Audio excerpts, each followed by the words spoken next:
So, hi guys! Charot. Biyahe na naman tayo. 'Di ba, bagong taon na ngayon.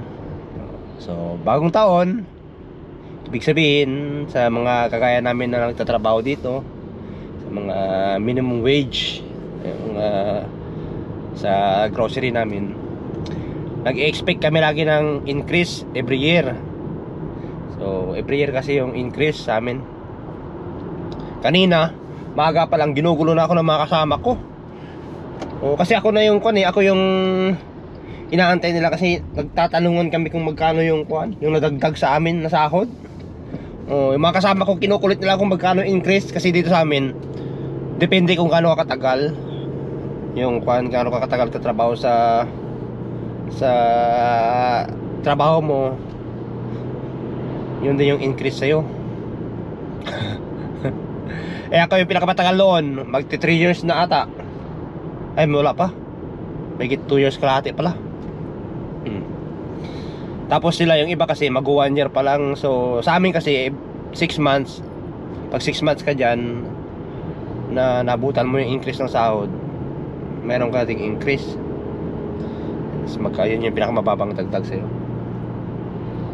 Kinukulit nila akong aga-aga. Hey, nakita mo naman yung mo, yung increase ng sahod mo? Hindi ko alam, wala akong balita dyan. Ganun yung barat ko. Paano? Kasi nag-meeting pala sila kanina.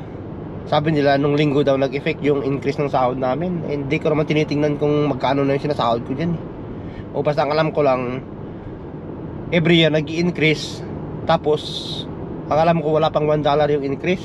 Pero last year kasi malaki yung dinagdag na sa sahod namin dyan. Sa grocery kasi hinabol nila yung yung minimum wage ata sa Seattle area. Kasi mataas yung doon sa Seattle eh. Pero hindi ko alam yung totoong kwento nun.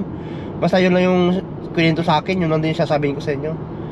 May $2 yung in-increase sa amin dati doon.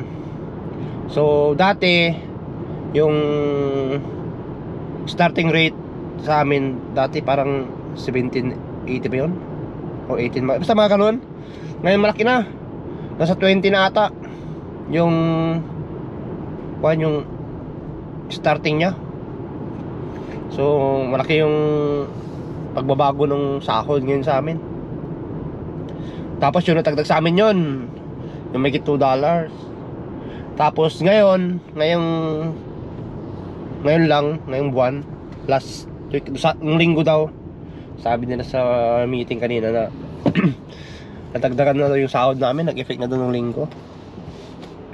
So hindi ko na tinitingnan kung magkano yung yung na-increase sa akin. Kinukulit nila ako kasi sinasabi nila yung increase na sa amin $60, ay $60, 60 cents sabi nila. Sila mga nasa sila mga nasa halos mag-1 taon na nagtatrabaho sa amin. Yung iba may 1 taon. Sabi nila may by level kasi yung by year yung increase. Ako yung pinakapatagal doon, kaya nila ako kinukulit para makita daw nila, para ganahan pa daw sila magtrabaho, para magtagal daw sila doon sa amin. Hindi ko rin alam paano tingnan. Tapos meron pa kasing aberya yung apps nila, hindi namin na-open kung magkano yung na-increase sa akin kanina. Hindi rin nila nalaman, hindi ko rin sasabihin sa kanila. Bakit ko man sabihin man? Basta sabi ko sa kanila, kahit magkano pa yung increase, pasalamat tayo, malaking bagay na para sa atin yun.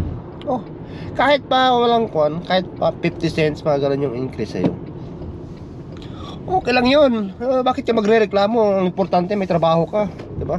Oras-oras ka nila sinasahuran. Hindi naman tayo kagaya ng iba na ang expectation malaki yung increase. Yung iba dun sa amin nag-expect na malaki yung increase nya. Kung gusto mo ng gano'n, na malaki increase mo, hanap ka naman trabaho. Pero yung mga kagaya sa aming trabaho talaga, sa totoo lang dito, wala pang $1 yung increase. Oo. Kung yung sinasahod mo $20 per hour, tapos ano ba ngayon next year, malamang nasa lang yan mga halos 21. Maswerte ka kung madagdagan ka ng $1. Pero marami rin ditong kumpanya na ang alam ko, every year pagka nag-i-increase sila, $1 talaga. Lalo sa mga driving position at mga ganun. Pero dito sa amin talaga, hindi ako naniniwala na kuan na may $1 sa amin na na-increase. Kaya nga ang pagkakaalam ko, kasi ako may get 2 taon na, 2 years may get. So ang in-expect ko mga nasa kuan, nasa 80 cents yung na-increase sa akin dagdag yung taon, which is good, diba? Laking tulong na yun. Ilang oras ako nagtatrabaho doon sa kuan, sa grocery? 26 hours per week. 26 hours per week. Tapos i-minus mo doon yung kuan, yung 30 minutes na break. 4 na araw ko pumapasok sa isang linggo. Bawasan mo ng 30 minutes na break na unpaid. Di meron kong 2 araw. 2 oras na bawas. 24 hours na lang. yung bayad sa akin. 24 hours. Tapos 24 hours times 8 cents, di ba? Pwede na. Panggas mo na yun, balikan, pauwi. Diba? Pwede ka na maka-order sa isang buwan. Pwede ka na siguro umorder ng kuwan, ng Jollibee. Jollibee. Kanina yun yung usapan doon, hindi na sila makapagtrabaho kasi nga puro yung increase yung kuwan. Tinatanong kung magkano increase. Marites, din sa Marites yung mga kasama ko doon.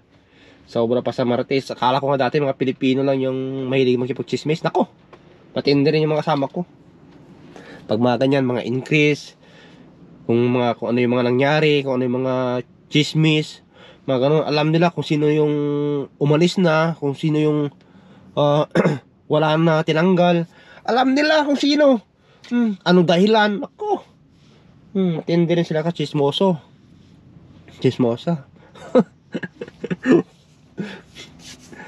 Siyempre, kasama na rin tayo doon. Diba? Kami na lang, iilan lang naman kami doon. Kaya nga sabi ko kanina, kung gusto nyo malaman yung increase ko talaga, kasi hindi ako sigurado, talungin nyo yan yung kasabayan ko. Kasi, ilan pa kami doon? 4 pa kami na magkakasama ng orientation na natira pa doon. Pero mas marami pa yung mas matatagal sa amin. Kami siguro yung mga pangkuan na lang dyan, mga pangatlong matagal na naiwan. Hold the line. Syempre kami mga matatagal dyan, makakakilala na halos kasi yung iba galing lang din ng department namin, tapos nilipat lang sila sa ibang department kasi nga sila trainin sila lahat doon sa store. Lahat naman kasi dapat sana matrain doon. Ang problema kasi sa akin, ayaw nila ako i-train sa kabila. Kasi lagi ako nagre-request ng kuwan, ng palipat. Ayaw nila ako ilipat. Kasi nakakapagod din sa amin. Yung lamig, yung hindi ko makaya minsan. Lamig dun sa cooler, lalo na pagka yung mga maraming mga bagong dating na shipment para sa wet wall. Ako. Tapos, yung cooler nyo, punong-puno pa ng mga product na hindi naman dun sa department ninyo. Tapos hindi nila alam ayusin. Manigas ka sa loob, kakalipat ng magamit nila kasi di nila alam kung saan nila ilalagay.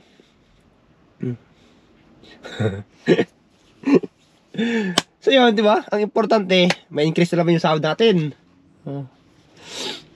Yung mga magandang balita every year. Increase yung sahod. Ewan ko lang dito sa security kung magkano yung increase niya.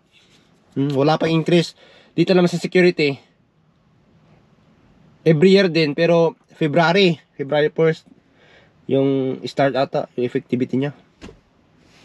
Yun yung, tama ba? February 1st ba? Basta mga ganon, yung effectivity ng increase din dito sa security. Pero wala rin akong idea. Yung kasama ko din yan, nagtatanong din lagi sa akin kung nasa magkano daw yung tingin ko na increase ng sahod namin. Sabi ko, wala akong idea talaga dyan. Kasi dati dyan, ang increase ng sahod ko 75 cents. So malamang sa malamang, expected na naman natin na 75 cents na naman yung increase niya or baka 80, mga ganon. Dati mas malaki sahod ko dito, security, kaysa sa grocery. Eh nung nagkaroon ng adjustment ng sahod sa sa grocery, mas malaki na yun ngayon kaysa dito. Oo, ewan ko lang ngayon ha, pagka madagdagan ako ng konti, may case ako kung alin sa dalawa yung mas malaki. Pero hindi naman yung sobrang laki, oy. Mga sakto lang, hindi naman kagaya ng iba na sakto lang yung good for 2 years na nagtatrabaho. Eh magkano lang naman yung starting rate mo dito sa US. Depende din sa minsan nagbabase din sila sa experience mo, pero minsan wala. Kung lilipat ka ng trabaho, kung sabi nila na 18 yung starting rate mo, 18 pa rin makuha mo doon. So next time, i-chismis ko sa inyo kung alin na yung mas malaki yung sahod ko, sa security ba o sa grocery. Dapat sana mas malaki yung dito. Ay hindi, pero mas malaki dito yung starting rate sa security kaysa sa mga grocery. So ayun, bis na tayo kasi pasok na tayo sa kabila. Tama na yung kakachismis ko sa inyo.